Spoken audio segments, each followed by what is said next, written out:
Bom, muito obrigada. Quem falou foi o doutor Gilberto. Carlos Joel, Carlos Joel. Peço presidente, desculpas, é que eu... mantenedor e presidente do sindicato. Ah, tudo bem. Como vai o senhor, professor? Tudo em ordem? Eu peço desculpas porque eu estou vendo o senhor de lado, então eu fico em dúvida, a imagem está muito distante, então não dá para enxergar. Agora melhorou um pouco. Obrigada. Bom, eu quero agradecer o convite do Semesp, agradecer a oportunidade de estar com vocês nessa reunião, nesse debate importante sobre a educação híbrida, o futuro da educação superior, enfim, sobre os grandes desafios da educação superior no Brasil, né? No Brasil e no mundo, eu diria, uma vez que todos nós sabemos que a educação superior, assim como a educação básica, estão passando por mudanças muito grandes, né? Do ponto de vista curricular, do ponto de vista dos recursos, das metodologias, né? E nós entendemos que se trata de um desafio para todos nós que atuamos na área de educação. Então, eu quero agradecer o convite e pedir desculpas por não ter podido entrar às 2 horas da tarde. Eu estava num médico e o médico atrasou, então, as minhas desculpas pelo atraso. Eu gostaria, em primeiro lugar, de falar sobre a educação híbrida, porque nós fizemos uma longa discussão no ano passado, com todos os segmentos, com todos os atores que atuam na educação superior brasileira. No final do ano, nós finalizamos uma proposta de educação híbrida, um parecer, uma minuta de parecer. Essa minuta de parecer, a pedido do Ministério da Educação, ela ficou sendo analisada pela equipe do MEC, né?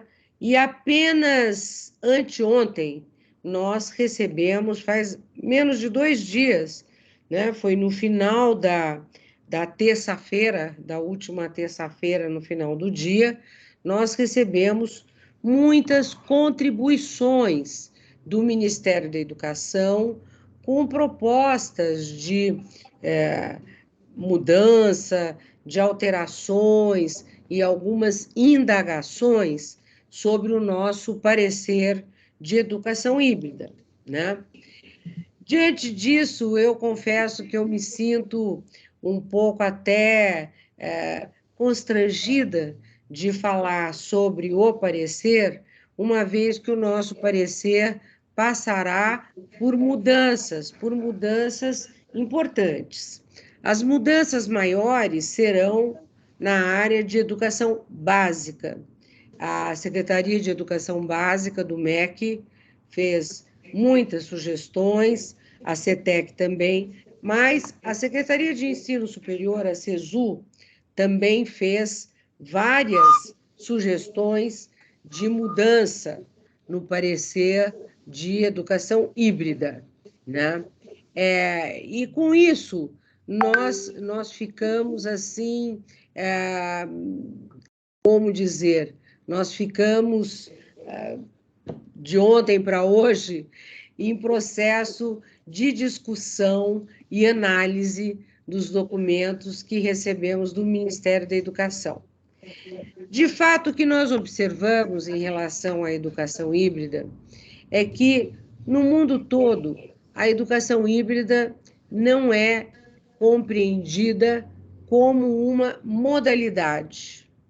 E também não é, e como não é uma modalidade, a educação híbrida, ela não precisa ser regulada como as outras modalidades, como, por exemplo, a educação à distância, que é muito bem regulada pelo Ministério da Educação, né?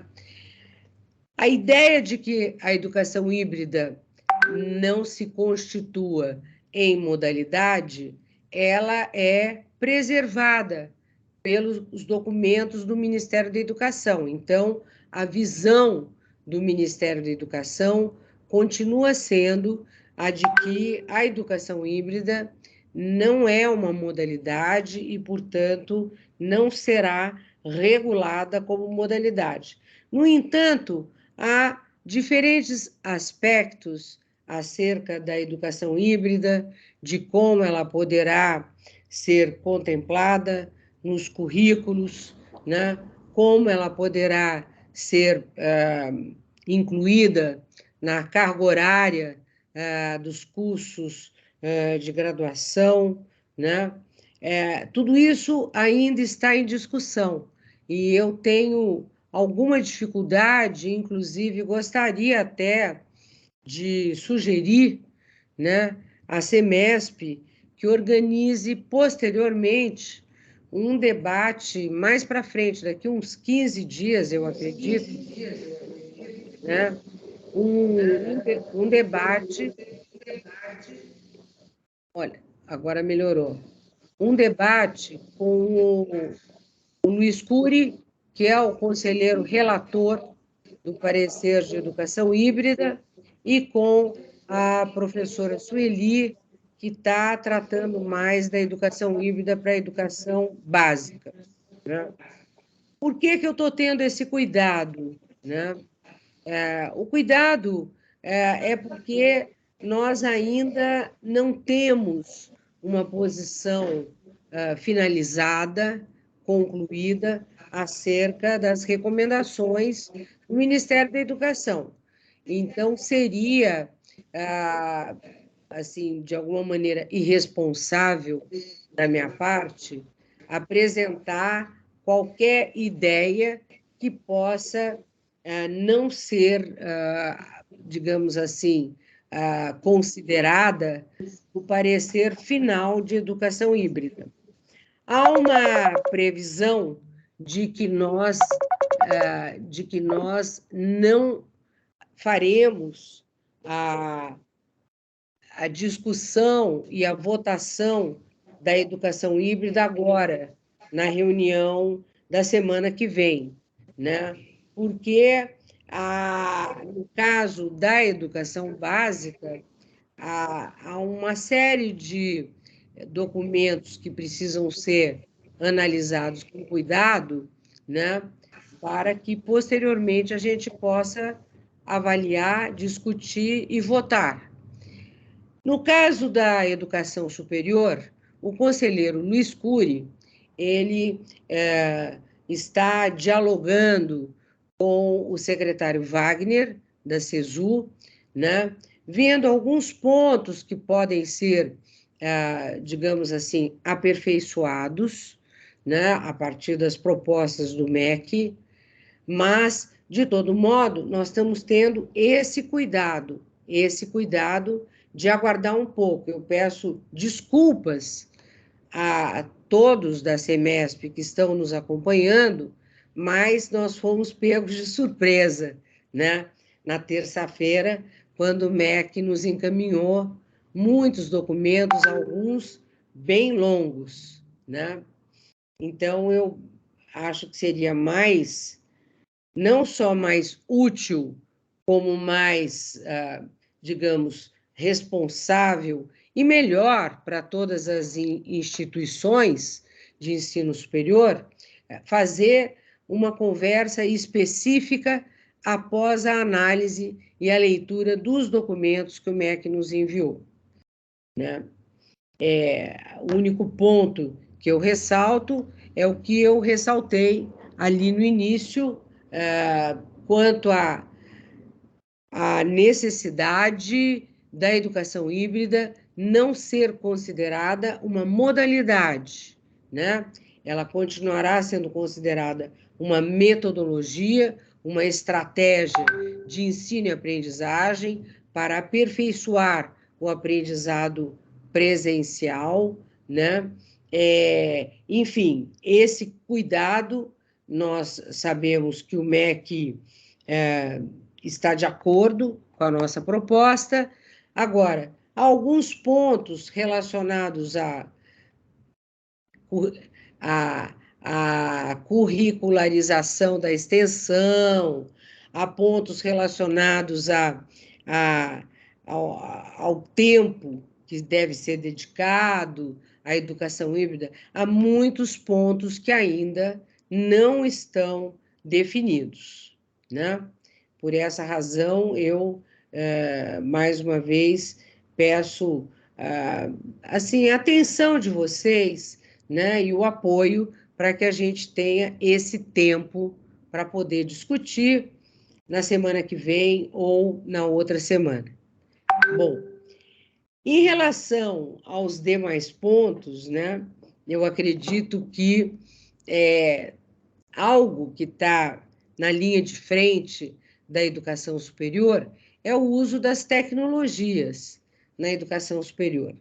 Na semana passada, eu estive participando de um seminário no Peru, um seminário sobre o futuro da educação superior, organizado pela OEI, pela Unesco e pela UNIR, que é a Universidade na Internet, com várias instituições da Colômbia, do Peru, do Equador, da Espanha, né, do México.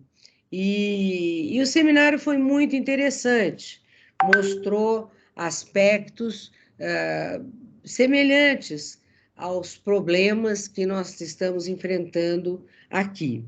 Algo que me pareceu muito importante foi uma apresentação da diretora de tecnologias da UNIR, que apresentou uma estratégia de curso que eles estão desenvolvendo online, utilizando todos os recursos mais avançados em matéria de tecnologia, né? A inteligência artificial, a realidade aumentada, metaverso, enfim. Foi muito interessante. Ao mesmo tempo, essa universidade na internet da Espanha, UNIR, que tem sede em Madrid e tem um outro campi em Rioja, né? Também indica a dificuldade que eles estão enfrentando no que se refere à regulação desses cursos. Eles estão enfrentando muitas dificuldades. Então, eu quero agradecer, né, a oportunidade de estar aqui com vocês. Não sei se vocês gostariam de fazer alguma pergunta para que eu possa discorrer a respeito. Enfim, eu estou aberta aqui a perguntas. Professor, nós é que agradecemos a sua contribuição. Certamente vamos estar nos encontrando aí, que o semestre também começa a compor o Fórum do Ensino Superior, e da nossa parte, aquilo que nós pudermos contribuir também vamos estar fazendo. Eu vou abrir, se porventura alguém desejar fazer alguma indagação, e sim, já temos um...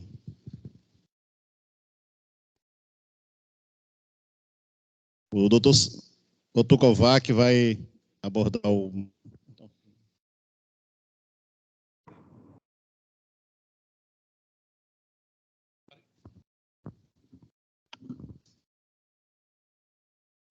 Boa tarde, professora Marilena, um prazer sempre vê-la e também acompanhando aí o Conselho Nacional de Educação nessas grandes propostas que fizeram, principalmente com a pandemia. O Conselho sempre foi ativo, que acabou provocando o MEC, inclusive, a editar necessárias, que não se paralisasse o ensino, né? Eu, como advogado, me perguntaram muito sobre segurança jurídica hoje. E uma das grandes dificuldades, obviamente, nós temos uma organização clara, e uma das questões que eu pude examinar, muito interessante, esse parecer sobre aprendizagem híbrida, ele foi muito bem elaborado, muito bem justificado, e uma das coisas que realmente a senhora colocou aqui, e isso que eu gostaria de fazer uma pergunta, se realmente vai ser uma tendência por parte do MEC considerar que a aprendizagem híbrida não seja considerada como modalidade? Essa é uma pergunta.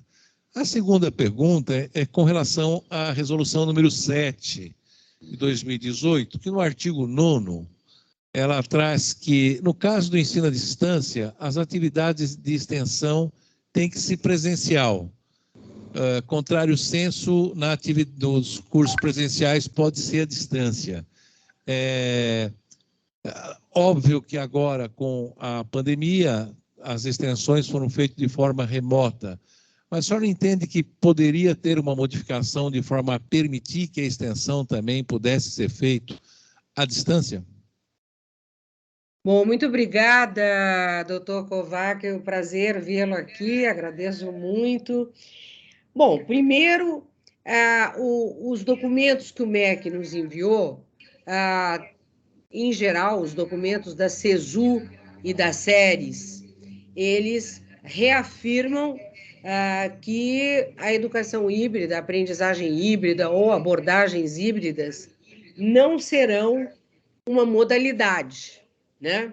Elas serão compreendidas como metodologias, recursos, estratégias de aperfeiçoamento do ensino e aprendizagem, né? Mediado por tecnologias e por mediação pedagógica, né? Mas que isso não é diferente da educação à distância, que realmente substitui o ensino presencial pela educação à distância. No caso das abordagens híbridas, não. Quer dizer, ela supõe algo que vai complementar, seja os cursos à distância, sejam os cursos presenciais, né? Quer dizer, os cursos à distância, EAD, que já são regulados pelo MEC, eles poderão adotar abordagens híbridas, por exemplo, né, em diferentes atividades, né, que exigem, eu diria, muito mais do que uma videoaula, muito mais do que uma plataforma que o aluno acessa sozinho, e exige uma interação muito maior para que o aluno tenha uma formação adequada, né? Então, essa é a visão que o MEC aponta nos documentos que nós recebemos. Sobre a resolução 7, sobre a questão da presencialidade na extensão, então, esse é um ponto, Kovac, que no documento do MEC aparece lá, tem muitas páginas a esse respeito, né? Eu confesso para você que eu não li em detalhe, né? E nem tive tempo para isso, né? E ainda o conselheiro relator, que é o conselheiro Luiz Cury, ele está dialogando com o secretário Wagner exatamente sobre esse ponto. Então, não tem uma posição fechada, por enquanto, eu acredito. Agora, me parece importante que essa discussão seja feita com a Semesp, com a BMS, com a NUP, enfim, todas as entidades, na próxima semana ou na outra, né? Uma vez que aquele documento que todos conhecem vai sofrer mudanças. Professora, só complementar uma pergunta. Está sendo conversado com o secretário da CESU, que é o Wagner Vilas Boas, né? O sector privado é totalmente vinculado às SERES. Seria de extrema importância que as SERES também tivessem nessa discussão, né? Porque senão a gente vai ter uma visão muito somente das públicas e não das instituições privadas, né? Não, você tem razão. A SERES também foi consultada, a SERES encaminhou algumas observações e recomendações, mas o documento, eu diria, mais robusto, mais denso, foi o documento da CESU e os documentos da Secretaria de Educação Básica e da Secretaria de Alfabetização. Foram as duas secretarias, tanto a CESU, a SEB, como a CEALF, mandaram documentos muito longos, muito detalhados, e no caso especificamente da educação básica, documentos que solicitam e recomendam mudanças grandes na proposta de educação híbrida, né? Não é o caso da CESU. A CESU tem lá várias propostas, várias indicações, várias indagações, mas a CESU não questiona a proposta do mesmo modo que a Secretaria de Educação Básica questiona a parte que se refere à educação básica, viu? Eu concordo com você, eu acho que as séries obrigatoriamente deve estar envolvida nesse processo.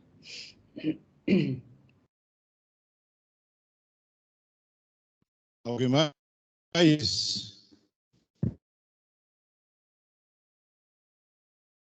Não?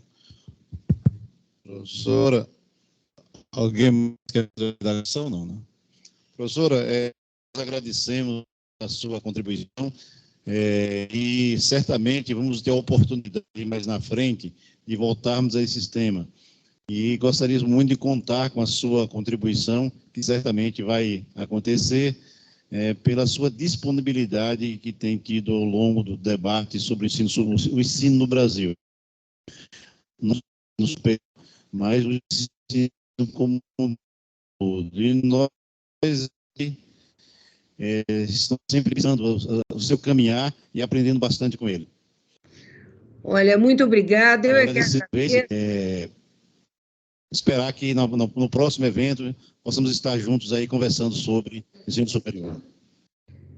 Muito obrigada. Eu agradeço demais essa oportunidade.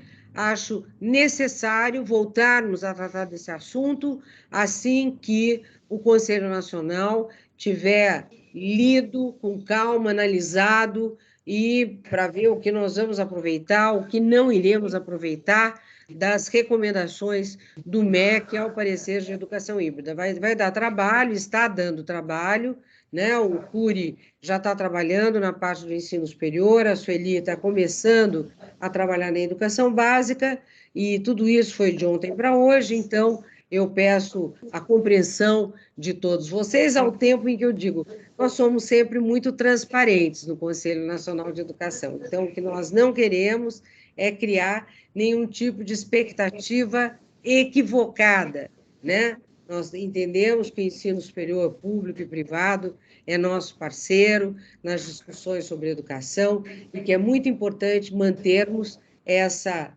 dupla reciprocidade, confiança no nosso trabalho para que a gente possa continuar avançando. Muito obrigado, um abraço a todos vocês.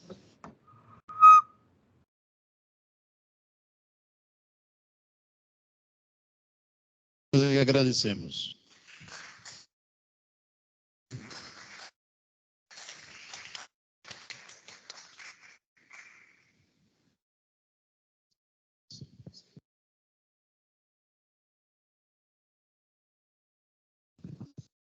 É claro que nós tivemos também uma série de dificuldades em função, parece que o tempo também não ajudou muito em relação à nossa transmissão, e o pessoal está se queixando muito de chuva em Salvador.